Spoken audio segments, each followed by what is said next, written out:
Hello everyone and a very warm welcome to this video lecture series in which we are talking about neural networks and deep learning. So until in the previous video lecture, what we have seen is we have seen by implementing some code in Python, and we have differentiated between a vectorized operation and the non-vectorized operation.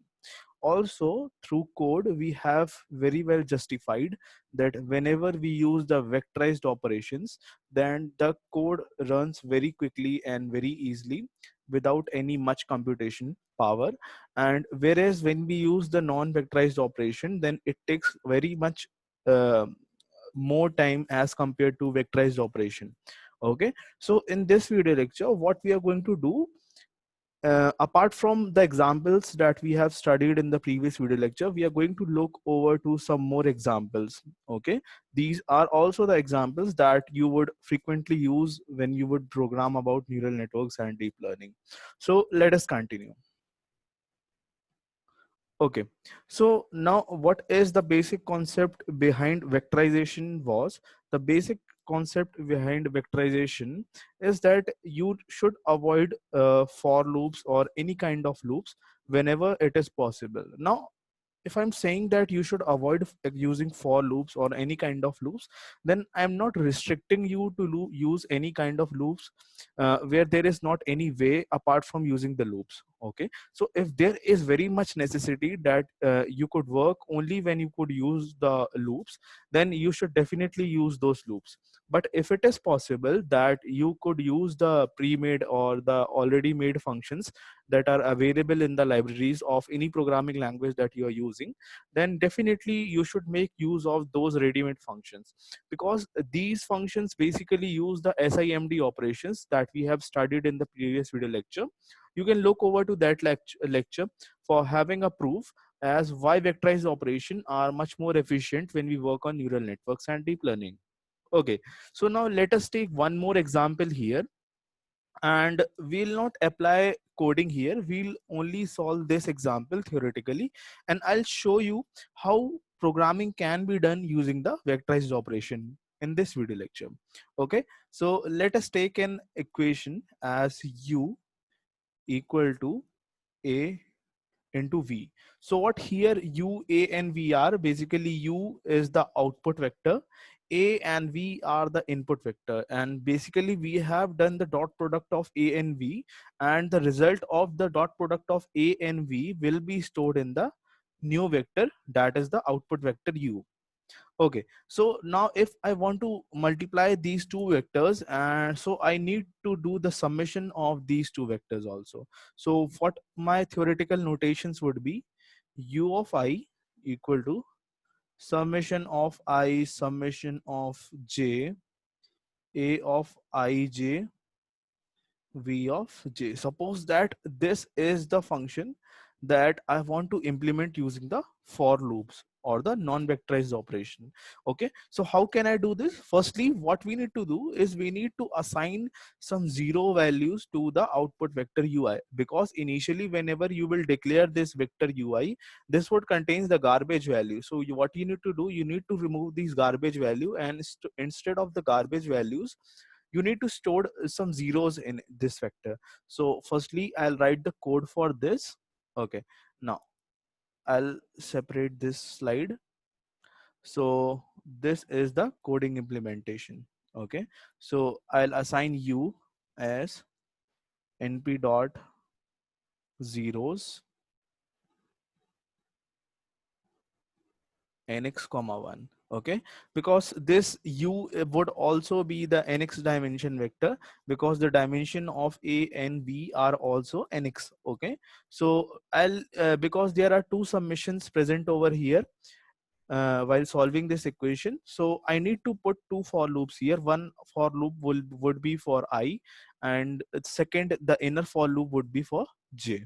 Okay, so now let us make two for loops. For I in range, this would be my first for loop. For j in range, this would be my second for loop. I'm not writing the whole code, I'm just showing you the idea behind vectorization. Okay, and what I can write here, u of I that is plus equal to a of I j into v of j. So this is the equation that can be implemented using the coding technique. Okay, so I hope all of you have understood till here. And now if so as we have already discussed here that this is the non-vectorized operation. Okay, and suppose I want to convert this code into the vectorized operation, so what can I do here? Now here I am writing the vectorized version. Okay, here I would be writing the vectorized version. So my vectorized version would be u equal to np dot, and again I would be using the dot function that is available in the NumPy library in Python, and we have a vector a and a vector v. So I'll mention these two vectors separated by comma, so these two vectors would get multiplied, and ultimately the dot product of these two vectors would be stored in the new vector output vector u. Okay, so you can see that this is comparatively a very short implementation whenever you use the vectorized version while coding. Okay, so this is one example apart from the example that we have used in the previous lecture. So now let us continue. Okay, so now what is given to us in this slide is that, say you need to apply the exponential operation on every element of matrix oblique vector. So we are being given here a vector v, which is as v1 v2 v3 and that goes up to vn.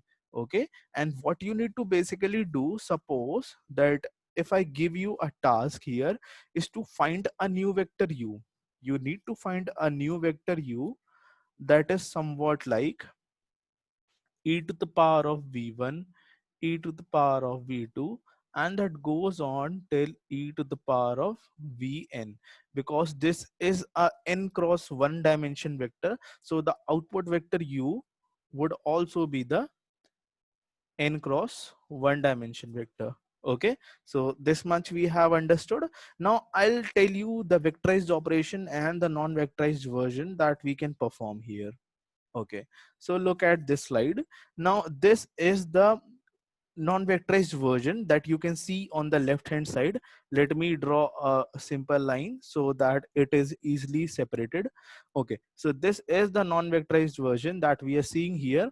What we have done here again is we have initialized the output vector as zeros, so we have the function np dot zeros here and n comma 1, so this vector output vector would also be the n cross one dimension vector, and then we are applying a for loop, so for I in range, and the range of for loop goes up to the dimension n, and we write the equation as u of I equal to math dot exp v of I. So basically this is the exponential function that is provided to under the math library in Python.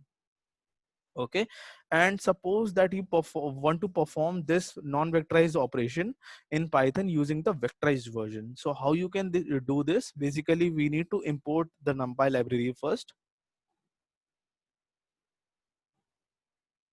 Import NumPy as np. This is the line that we write here, and we are using a short form np as denoting the NumPy library. Okay, and what we can write the vectorized version as u equal to np dot exp v. So this is a very simple notation that you can write in order to vectorize implementation of this example. Okay, now what are some other example that we can see while encountering the process is, you can see example like here we have done the exponential of the input vector. You can get the process of getting the logarithm of the input vector, and you can implement this as np dot log of v. So this would give you the log of the values of the input vector v, np dot ABS v. So this would give you the element wise absolute value of the input vector v. NP dot maximum. Okay, so NP dot maximum v comma 0. So this would give you the element wise maximum value of the input vector v. And suppose yet you need to square the input terms, so what you can do is v star star 2. So this would give you a output vector u, whose each element would be the square of the input element given in the vector v.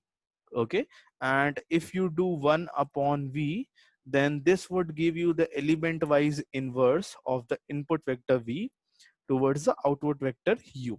Okay, so I hope this much has been clearly understood over to you. Now let us continue. So now what you can see here, that this is the same code as we have studied in 2-3 video lectures back when we were studying about logistic regression, and we were finding derivatives of those logistic regression using the computation graph. Okay, so this is exactly the code that we have studied over there, and you can see that various for loops can be implemented in this logistic regression computation graph. And what our task was, we basically need to remove these for loops using the vectorized operations. Okay, so where are the for loops that can be used in this logistic regression derivative is that one for loop you can see that has been used here for I in range, or for I equal to 1 to m. Okay, because there are m training examples. Okay, and now another for loop is the one that can be used here. Now here we are using only two training example, that so we are having only two weight vectors as w1 and w2. But suppose that you have a series of training examples, suppose you have nx number of features or training example, then you would generally use a for loop here also. Okay, so for what a for loop here would look like for j equal to 1 to nx. Suppose we have nx number of features, so this would be a kind of for loop that would be implemented here. And then you would write dw of j plus equal to something something something. Okay, so this would be a place where second for loop would be used. Okay, one thing you can also see here, that we are explicitly initializing the values of w1 equal to 0, w2 equal to 0. And suppose we have nx number of features, then how you would initialize these value? You would again use a for loop for initializing this value. So one for loop can be used here also if you have various number of training examples, and another for loop could be used here where you are basically putting finding the average value of dw. Okay, you are dividing it by m. Here also dw2, you are dividing dw2 by m, so you are finding the average value. And suppose you have various number of example training examples, so this would also get an additional for loop in the code. And getting 3 to 4 for loops for a single code would generally create a very meshy example. Okay, so what we need to do is we need to simplify this code, and using the vectorized version in python we can do this. Okay, so instead of writing dw1 equal to 0 and dw2 equal to 0, instead of writing these two statements, what we can write as dw equal to np dot zeros nx comma 1, because this is ultimately the nx cross 1 vector. Okay, so we need to assign all the features of this dw1, dw2 or dw vector equal to 0. So we are using this ready-made function for doing this. So this would eradicate this for loop that can be used here. Also we need to eradicate the for loop that is used in the final statement, and we could do this as dw slash equal to m. This would be a simple example where we can eradicate for loops using the vectorization example. Also, what you can see that one for loop is also used here. So this for loop can be eradicated as dw plus equal to xi dzi. Okay, So this is the way in which we can use vectorization here. Okay, so now ultimately what we have done is we have simplified the equation here, here, and in the middle also. So there are three places in this code till now that we have found out that we can optimize those three places using the vectorized operation. Okay, so now one more place is left till now, that we have to remove this for loop for I equal to 1 to m. Okay, so this much for today in this video lecture. uh, I'll explain that how can we remove this for loop in the next video lecture, because I think this video lecture is has already been getting a very long. Okay, so I'll explain over to you that how we can remove this for loop in the next video lecture. So I hope this much has been clearly understood to all of you who are watching this video lecture. And suppose that if you are having any doubts regarding this video lecture, then you can write in the comment section also below this video, or there is a query form given to you in the description of this video, so you can write personal queries over to that Google form also.